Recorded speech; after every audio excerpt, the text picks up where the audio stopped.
Philippe Latombe, bonjour. Bonjour. Merci d'avoir accepté une fois de plus de répondre à Opinion Internationale. Vous êtes député de Vendée, vous êtes un des grands spécialistes à l'Assemblée nationale des enjeux du numérique et de souveraineté numérique de la France et de l'Europe. Mais si vous le voulez bien, on va parler plutôt de l'actualité politique parce que, bien entendu, à 3 jours du premier tour de l'élection présidentielle, il y a une question qui s'impose manifestement dans toutes les têtes. Est-ce que le tout sauf Le Pen va finalement être plus fort que le tout sauf Macron? Bref, je m'adresse à l'homme politique que vous êtes. Est-ce que vous pensez, honnêtement, qu'un front républicain est encore possible aujourd'hui pour faire barrage à cette montée inexorable et annoncée comme telle de Marine Le Pen et ou de l'extrême droite ou de la droite nationaliste? C'est une vaste question. Je vais constater deux choses d'assez négatives d'abord, puis ensuite avoir un élément plus positif. Le premier, un élément négatif, c'est que je trouve qu'il y a une forte porosité entre les deux bords de l'hémicycle et les deux bords politiques qui sont l'extrême gauche et l'extrême droite. Et cette porosité, elle n'est pas simplement politique, elle est aussi dans la structure de l'électorat de ces deux partis, de ces deux courants. C'est un premier point qui m'inquiète un peu, et c'est que du coup, le Front républicain, qui était autrefois aussi très clivé gauche plus la droite modérée contre l'extrême droite, on a une porosité qui fait que c'est plus forcément identique, et je le sens dans l'opinion de chez mes concitoyens. Clairement, il y a des électeurs de Mélenchon qui pourraient être très tentés de voter pour Marine Le Pen au deuxième tour. Et ça m'inquiète beaucoup parce qu'on a un problème de valeur. Deuxième point, qui est négatif aussi, c'est que la candidature d'Éric Zemmour a totalement recentré Marine Le Pen, et elle a joué sur ce recentrage-là en n'abordant pas les sujets traditionnels, qui pourtant sont dans son programme, on y reviendra peut-être, mais Zemmour a totalement recentré Marine Le Pen et l'a rendue, j'allais dire, compatible, politiquement modérée. Et ça, aujourd'hui, c'est un élément qui est assez délicat. Et pour autant, l'électorat de Zemmour se reportera assez facilement sur Marine Le Pen au deuxième tour. Ce qui est un élément, là aussi, qui fait que le Front républicain la question peut se poser. Là où j'espère, et là où je vois un élément positif, c'est que l'entre-deux tours permettra de parler enfin de programme, de parler enfin raisonnablement. Si le premier tour doit être un premier tour de ras-le-bol et d'exaspération, le deuxième, je pense, sera un deuxième tour de réflexion et de choses posées. Et quand on prend le programme économique de Marine Le Pen, c'est assez inquiétant. C'est une somme de tout petit... Alors, on va revenir sur les enjeux économiques dans un instant, mais une chose me surprend dans votre réponse à ma première question. Vous ne parlez pas du tout d'Emmanuel Macron. Est-ce que quelque part, le soir de son élection, dans son discours au Louvre, le président de la République avait dit il n'y aura pas un instant où je ne me battrai pour que Marine Le Pen ne soit plus là dans 5 ans. Est-ce que finalement, ce n'est pas un échec cuisant des Français, mais avant tout d'Emmanuel Macron, que de voir ce scénario se dessiner, si on en croit les sondages, ce dont à Opinion Internationale nous sommes toujours très sceptiques, comme Ouest France, dont je salue, comme je sais que vous êtes un député de l'Ouest de la France, je rappelle toujours que Ouest France est le seul grand journal national qui refuse de commenter les sondages pour justement ne pas influencer nos électeurs. Mais quand même, est-ce que ce n'est pas un échec d'Emmanuel Macron lui-même que ce scénario qu'on nous annonce? Je ne sais pas s'il faut le reporter uniquement sur la personne. Je ne veux pas tresser des lauriers gratuitement au président de la République. Je soutiens le président de la République, mais je suis aussi assez critique dans le sens critique positive. C'est-à-dire que je peux dire des choses, et je l'ai toujours dit pendant le mandat, sur un certain nombre de sujets. Je pense que nous n'avons pas, contrairement à ce qui était prévu au départ, nous n'avons pas abordé les sujets sociétaux et les sujets qui auraient dû être abordés, qui auraient permis d'avoir un débat au sein de l'hémicycle sur ces sujets-là. Je pense notamment à toute la question des migrations. Nous n'avons pas abordé ce sujet-là au fond. Nous n'avons pas assez abordé le sujet alors, nous avons abordé le sujet du pouvoir d'achat, mais on ne l'a pas suffisamment axé envers les classes moyennes sur des choses du quotidien. Et nous n'avons pas suffisamment travaillé sur ces points-là, parce que ce n'était pas l'urgence, parce qu'il y a eu des crises entre les deux, et aussi, il faut être très clair, et je le dis de façon très posée, dans l'hémicycle, nous n'avons jamais vu Marine Le Pen et ses députés élus, même si ils n'avaient pas de groupe, nous n'avons pas pu avoir ce type de débat, nous n'avons pas pu avoir ce type d'échange. Il y a eu un évitement de ces sujets au sein de l'hémicycle, des deux côtés. Je ne dis pas que c'est... Voilà. Donc, la majorité a fait du boulot, mais n'est peut-être pas allée sur ces sujets-là qui, aujourd'hui, cristallisent très clairement une partie de l'opinion. Et c'est là où la porosité, à mon avis, entre l'extrême gauche et l'extrême droite se mesure, d'ailleurs. Parce que ces sujets-là ont plutôt été abordés par Jean-Luc Mélenchon et son groupe, finalement. Alors revenons à ce que vous commenciez à aborder, les questions économiques. Dans un édito que j'ai publié ce matin, je souligne le fait que, contrairement aux échéances précédentes où Marine Le Pen menaçait, selon les sondages, de gagner des régions, des mairies, il y avait eu à l'époque une forte mobilisation des forces économiques pour dénoncer le programme économique de Marine Le Pen. On l'avait vu notamment dans le nord de la France, où les grands chefs d'entreprise locaux s'étaient clairement engagés, avaient écrit à leurs salariés pour leur dire « ne votez pas Marine Le Pen ». C'est quand même assez inédit et assez rare en France. Donc, est-ce que vous ne trouvez pas, Monsieur Latombe, que là, cette fois-ci, par exemple, les acteurs économiques sont assez absents de ce sursaut républicain par rapport à la menace d'arriver au pouvoir de Marine Le Pen? Et pourquoi, deuxième question, pourquoi vous êtes si inquiet pour la France sur le plan économique si celle-ci arrive au pouvoir? Alors oui, effectivement, il n'y a pas ce sursaut et il n'y a pas ce mode de fonctionnement-là tel qu'on a pu le vivre. Effectivement, vous le dites dans votre édito, notamment dans les Hauts-de-France aux élections régionales. Je ne le sens pas, je ne l'entends pas. Et ça revient un peu à ce que je disais tout à l'heure.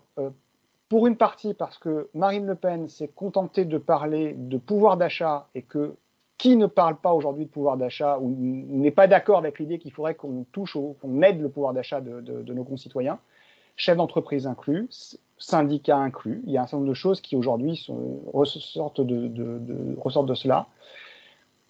Et puis, il y a cette porosité entre l'extrême gauche et Marine Le Pen qui fait que c'est plus une question de valeur, c'est une question de front, de ras-le-bol qui s'exprime sur le premier tour.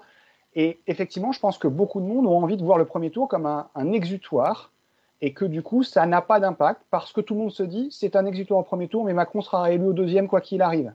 Sauf que les catastrophes industrielles, elles arrivent comme ça. Fukushima est arrivé parce qu'on avait prévu une centrale qui supportait les tremblements de terre, qui supportait de plus avoir de courant, qui supportait d'être sous l'eau. Sauf que quand les trois arrivent en même temps, on ne sait plus le gérer. Et ben, c'est un peu ce qui pourrait arriver dimanche et c'est ce qui m'inquiète beaucoup. Et ce qui m'inquiète beaucoup, c'est que le programme économique de Marine Le Pen, qui est écrit depuis longtemps, donc j'ai pu le regarder de façon attentive, c'est une somme de mesurettes, c'est une somme de mesures qui individuellement plaisent à tout le monde, mais qui n'ont, un, aucune cohérence et deux, aucun financement. Le fait de dire on va exonérer les chefs d'entreprise, les entreprises de personnes qui l'ont créé avant l'âge de 30 ans, d'impôts sur les sociétés ou d'impôts sur le revenu, je veux bien. Mais aujourd'hui, c'est déjà quasiment le cas. Donc, ça n'est absolument pas une mesure qui est nouvelle. C'est un recyclage d'anciennes mesures, mais qui n'a pas de cohérence dans qu'est-ce que je fais pour que ces entreprises deviennent profitables, créent de la valeur ajoutée, créent de l'emploi et permettent de créer de la valeur. Autre chose, on nous dit sur l'Europe, Marine Le Pen nous dit « Ah, j'ai compris, on ne sortira pas de l'Europe. En revanche, on va mettre des frontières pour éviter que les biens et les services et les personnes circulent aussi librement que maintenant. » Dans l'économie dans laquelle nous sommes, notre tissu économique a pour principal client 1, l'Allemagne, 2, l'Italie. On fait comment? On fait vraiment comment? Sachant que là, c'est mon domaine, on a une économie de l'intelligence, une économie de la donnée, une économie du service qui, elle, se fiche des frontières. Donc, comment est-ce qu'on fait si on n'a pas cette surface commune économique qu'est l'Europe? Et ça, aujourd'hui, je pense que ça n'est pas suffisamment dit par les forces économiques. Et c'est le vrai problème de Marine Le Pen, c'est que si elle accède au pouvoir, elle va ruiner notre économie. Je le pense vraiment sincèrement et je suis très inquiet. Et je n'ai pas l'habitude d'avoir ma langue dans ma poche, mais j'ai pas l'habitude non plus d'avoir trop peur. Là, je suis très inquiet. Vraiment. Parce que moi, je veux bien qu'on réindustrialise la France très vite, mais si c'est pour réindustrialiser la France avec des entreprises, par exemple, qui font de la métallurgie, des fonderies, et qu'il n'y a pas de valeur ajoutée qui est créée, et que dans 3 ans, ces entreprises se redélocalisent, on aura dépensé de l'argent public pour rien. Il faut qu'on investisse dans l'économie de l'avenir, dans un certain nombre de grands secteurs, et donc il faut de la cohérence et de la planification. Et il n'y en a pas dans le programme de Marine Le Pen. Peut-être une des raisons pour lesquelles vous parliez tout à l'heure de porosité entre Mélenchon et Le Pen, enfin les électorats de Mélenchon et Le Pen, et je suis tout à fait d'accord avec vous, c'est un des facteurs de grande inquiétude, mais cette porosité, elle vient peut-être justement aussi du programme économique de Marine Le Pen, qui est quand même un programme, somme toute, assez démagogique, comme celui d'ailleurs de Jean-Luc Mélenchon. Et deuxième caractéristique, assez public en fait. C'est pas du tout un programme libéral. Celui d'Éric Zemmour d'ailleurs est beaucoup plus libéral, s'inspire beaucoup plus de François Fillon. Mais celui de Marine Le Pen, il pourrait plutôt plaire à des personnes de gauche, voire d'extrême gauche. Et c'est un facteur de porosité et en même temps d'inquiétude pour l'économie française. Vous êtes d'accord avec cette analyse ? Je suis parfaitement d'accord avec vous. Le programme de Marine Le Pen est un programme, en termes économiques, est un programme de gauche, et voire même d'extrême gauche, avec la volonté de renationaliser sur un certain nombre de secteurs, sur la volonté d'avoir un interventionnisme de l'État permanent. Le fait de... C'est quelque chose qui, aujourd'hui, on voit bien, ne peut pas fonctionner. Et chez Mélenchon, il y a une colonne vertébrale, c'est que la politique va avec l'économique, va avec le social. Chez Marine Le Pen, l'économique est totalement déconnectée du reste des valeurs et du reste du programme. Et c'est ça qui est inquiétant. C'est qu'il n'y a pas de colonne vertébrale, il n'y a pas d'architecture, il n'y a pas de plan, et il n'y a pas les compétences derrière pour chiffrer et pour dire comment ça va se passer. Et on le voit bien. Il n'y a pas d'économiste derrière le programme de Marine Le Pen. Donc on est sur quelqu'un qui navigue à vue dans ce domaine-là. Autant chez Mélenchon, je ne vais pas en faire de la pub plus que ça, mais il n'empêche qu'il y a des économistes. On est d'accord, on n'est pas d'accord avec eux, mais il y a des économistes qui sont derrière, qui ont des idées, qui ont des valeurs et qui ont des chiffrages. Je ne suis pas d'accord avec le programme économique de Mélenchon non plus, mais au moins il y a une réflexion derrière. Chez Marine Le Pen, il n'y en a pas. Donc on va naviguer à vue si jamais elle est élue. Je suis très inquiet. On ne peut pas se permettre aujourd'hui pour nos entreprises de naviguer à vue sur la fiscalité, toute l'intégration de la filière, des filières numériques, etc. Elle ne maîtrise pas ce sujet-là. Or, c'est l'avenir. 2 dernières petites questions en 2 mots, si vous le voulez bien. Qu'est-ce que vous dites là dans les 3 jours avant le premier tour de l'élection présidentielle, un électeur qui est tenté de voter Marine Le Pen, mais qui est indécis? Qu'est-ce que vous lui dites? Alors, d'abord, je souhaiterais que tout le monde puisse s'exprimer. Donc, je demande d'abord, s'il est indécis, il peut être aussi indécis sur l'abstention. Je lui dis d'aller voter quoi qu'il arrive. Ensuite, j'essaie de lui expliquer pourquoi je suis inquiet avec Marine Le Pen, avec le programme de Marine Le Pen, en lui trouvant des exemples concrets. En lui parlant comme ça d'emploi, en lui parlant, oui, le pouvoir d'achat, mais on fait comment? Votre entreprise aujourd'hui, on dit qu'on augmente le SMIC, quelle est la conséquence aujourd'hui pour votre entreprise? Est-ce qu'elle est en capacité de? Comment est-ce qu'on le fait? Comment est-ce que vous voyez l'éducation de vos enfants? Quelle valeur vous voulez donner à vos enfants? Est-ce que l'Europe, c'est important? Et aujourd'hui, en répondant à ces questions, généralement, l'électeur se dit, bah oui, effectivement. Et ensuite, j'essaie de lui expliquer qu'il y a un vrai risque et que son ras-le-bol, il peut peut-être le manifester autrement. Alors, dernière question, et c'est la même. Un électeur indécis qui serait tenté de ne pas voter Emmanuel Macron, qu'est-ce que vous lui diriez, puisque vous soutenez Emmanuel Macron, qu'est-ce que vous lui diriez pour le convaincre d'aller voter Emmanuel Macron?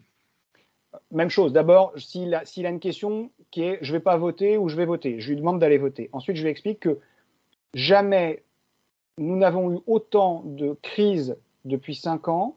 Certaines étaient, je ne parle même pas des gilets jaunes, celle-là, elle était prévisible et on aurait dû l'éviter. Je peux être critique sur le sujet. En revanche, la crise sanitaire et la crise ukrainienne, on n'a pas pu l'éviter, c'est pas possible. On a quand même eu, avec le président de la République, quelqu'un qui, aux manettes, a réussi à sauver notre économie. On a aujourd'hui l'économie européenne qui est repartie la plus vite, qui a le meilleur taux d'emploi et de croissance en emploi, qui a l'inflation la plus faible. souvenons-nous, disons-nous que l'inflation est la plus faible en France que dans la moyenne et dans la plupart des pays européens. C'est très important. Parce qu'en termes de pouvoir d'achat, c'est très important. Je crains que ce soit vrai jusqu'à il y a un mois et que malheureusement, la donne est en train de complètement changer et que ni Emmanuel Macron ni les autres candidats n'en ont tenu compte dans leur programme.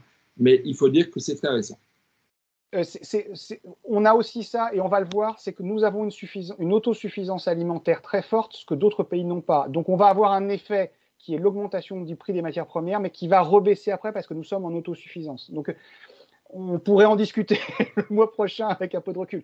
Mais on a eu quelqu'un à la barre qui a réussi à tenir le navire et à faire que pendant la crise sanitaire, nous n'avons pas eu ce drame tel qu'il était prévu au départ.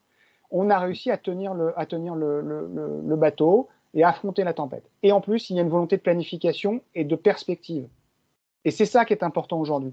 Une élection présidentielle, c'est une élection de perspective. C'est pas suffisamment dit. Dans le programme du président de la République, il y a des perspectives. On partage pas l'intégralité de ces perspectives, mais il y en a. Ce qui n'est pas le cas dans le programme de Marine Le Pen, par exemple. Qui nous permet de rappeler que vous êtes membre du MoDem et que le président du MoDem est également commissaire au plan, c'est pas le terme exact, mais ça revient. Et que voilà, ceci explique peut-être cela. Philippe Latombe, merci. Rendez-vous évidemment dimanche dans les urnes parce qu'effectivement, il faut avant tout aller voter. C'est un droit, mais c'est aussi un devoir. Dans le contexte actuel, c'est très important de montrer à l'ensemble des pays du monde que des démocraties, c'est un endroit où on vote, on débat et on va vraiment voter, exprimer son choix. D'autres ne peuvent pas le faire. Montrons-leur qu'on peut le faire. Merci Philippe Latombe. Merci à vous.